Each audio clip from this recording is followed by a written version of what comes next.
Сәлеметсіздер ме балалар? Бүгінгі сабақта біз уақыт туралы бәрін білетін боламыз. Здравствуйте, ребята! Сегодня на уроке мы узнаем с вами все о времени. Задавая вопрос, который час, сағат неше болды? Можешь понять? Қараңыздар, смотрите. Сіздерге сағат тақырыбына байланысты негізгі тірек сөздер берілген. Вам даны основные опорные слова касательно темы время. Уақыт – время, сағат – часы, сағат неше – который час, тура – ровно, жарым – половина, кетті – прошло, ушло, қалды – без, осталось. Енді сіздермен тура сөзін пайдаланудың тәсілімен үйренейік. Давайте теперь с вами познакомимся с использованием слова ровно. Ең алдымен қазақ тілінде сағаттың айтылуын үйренейік. Давайте для начала научимся правильно говорить время. 1, 1, 2, 2, 3, 3, 4, 4, 5, 5, 6, 6, 7, 7, 8, 8, 9, 9, 10, 10, 11, 11, 12, 12. Енді мысал ретінде қарастырайық. Давайте теперь рассмотрим в виде примера. Мысалы, например, сағат тура 3 болды. Время ровно 3 часа, как показано на картинке. Еще один пример, тағы бір мысал. Сағат тура 8 болды. Время ровно 8 часов. Енді сендермен сағат тілі мен минут тілін көрейік. Давайте теперь с вами рассмотрим часовую стрелку и минутную стрелку. Суретте көрсеткеніміздей, жасылмен белгіленген сағат тілі, көгілдір түспен белгіленген минут тілі. Как показано на рисунке, зеленая стрелка – это у нас часовая стрелка, короткая. Длинная фиолетовая стрелка – это минутная стрелка. Қазақ тілінде сағаттан минуттар кеткен кезде төмендегідей айтылады. В казахском языке, когда от часу уходят минуты, говорится следующим образом. 1, 1 – это 5 минут, ол 5 минут. 2 – 10 минут, 2 – 10 минут.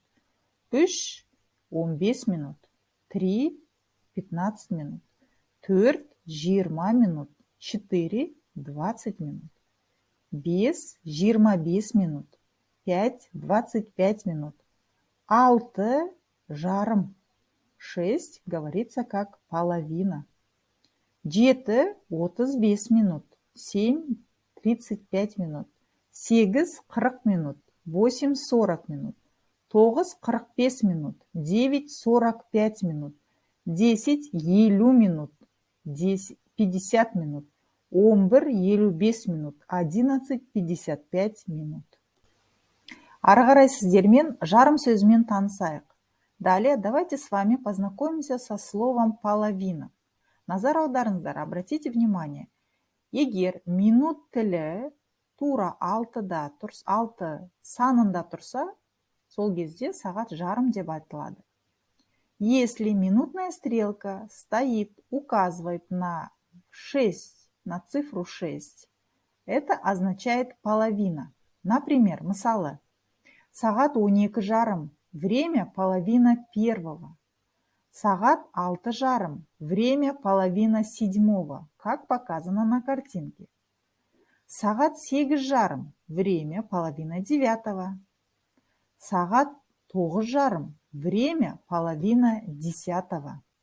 Балалар, енді біз сендермен кетті және қалды етістіктерін сағатқа байланысты қалай қолданатынымызды үйренеміз.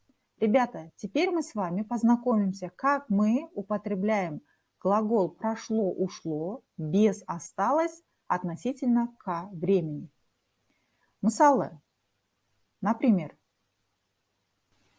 Егер де біз сағатты бірден сағаттың басынан жартысына дейін айтатын болсақ, міндетті түрде шығыс септігінің жалғауларын қолданамыз. Олар дан-ден, тан-тен, нан-нен. Септіктер туралы толық ақпарат алдындағы видеода берілген болатын. Ребята, если мы хотим сказать о времени от какого-то часу до половины, мы употребляем исходный падеж.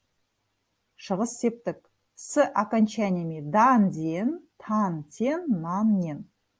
Полное видео про падежные окончания даны в предыдущем видео. Например, мысалы, бірден 5 минут кетті. От часу ушло 5 минут. Но мы говорим 5 минут второго. Переводим как 5 минут второго. Бірден 10 минут кетті. 10 минут второго. Бірден 15 минут кетті. 15 минут второго. Бірден 20 минут кетті. 20 минут второго. Бірден 25 минут кетті. 25 минут второго. 12 жарым, половина первого. Ары қарай біз жарымнан келесі сағатқа дейін қалды етістігін қолданамыз және барыс септігінің жалғауларын пайдаланамыз. Ғаге, хаке. Далее, от половины до следующего часа мы употребляем окончание дательного падежа. Падежное окончание ғаге, хаке. Мысалы, например, бірге 25 минут қалды.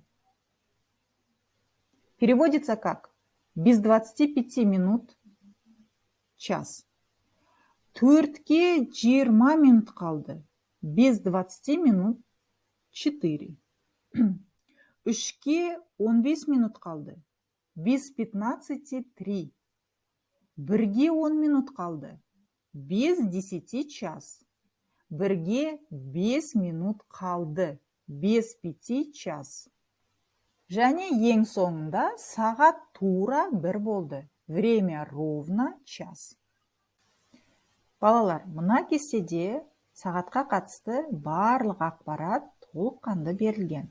Ребята, в этой таблице дана полная информация о времени. Қараңыздар, смотрите. Егерде сағат нешеде тура сағатты айтқан кезде біз келесі жаты септігінің даде, тате жалғауларын қолданамыз. Когда мы задаем вопрос во сколько и хотим сказать именно точное время, мы используем окончание творительного падежа даде, тате. Мысалы, например, бірде в час, екіде 2 часа, үште, төртте, бесте, алтыда, жетіде, 8-де, 9-да, 10-да, 11-де, 12-де. В 2 часа, в 3 часа, в 4 часа, в 5 часов, в 6 часов, в 7 часов, в 8 часов, в 9 часов, в 10 часов, в 11 часов и в 12 часов. Ары қарай, дальше. Сағат неше болды? Сколько сейчас времени? Который час? Деген сұрақтарға на вопросы мы используем два глагола. Кетті, қалды. Ушло, прошло, без или осталось. В этой колонке, в этом столбце используется окончание шығыс септік исходного падежа. Дан-ден, тан-тен, нан-нен. Бірден от часу. Екіден от 2. Үштен от 3. Төрттен от 4. Бестен от 5. Алтыдан 5 минут кеткенде от 6 ушло 5 минут. То есть 5 минут 7. Жетіден от 7. 8-ден от 8. 9-дан от 9. 10-нан от 10. 11-ден от 11. 12-ден от 12. Және де қалды деген етістіктермен Бар септігінің ғаге қаке жалғаулары жалғанады. Далее с глаголом без осталось употребляется падежное окончание дательного падежа ғаге қаке. Мысалы, например, бірге до часу, екіге до 2 часов, үшке до 3, төртке до 4, беске до 5, алтыға 20 минут қалды. До 6 осталось 20 минут. Или без 27, без 26. Жетіге до 7, 8-ге до 8, 9-ға до 9, 10-ға до 10, 12-ге до 11, 12-ге до 12 часов. Балалар, назарларыңызға рахмет. Лайк басуды ұмытпаңыздар. Ребята, большое вам спасибо за внимание. Не забывайте ставить лайк. Балалар, сендерге жақсы жаңалығым бар. Енді видеоларды менің Учим казахский язык телеграм-каналынан көре аласыздар. Ребята, у меня есть для вас хорошая новость. Теперь мои видео вы можете смотреть на моем телеграм-канале Учим казахский язык.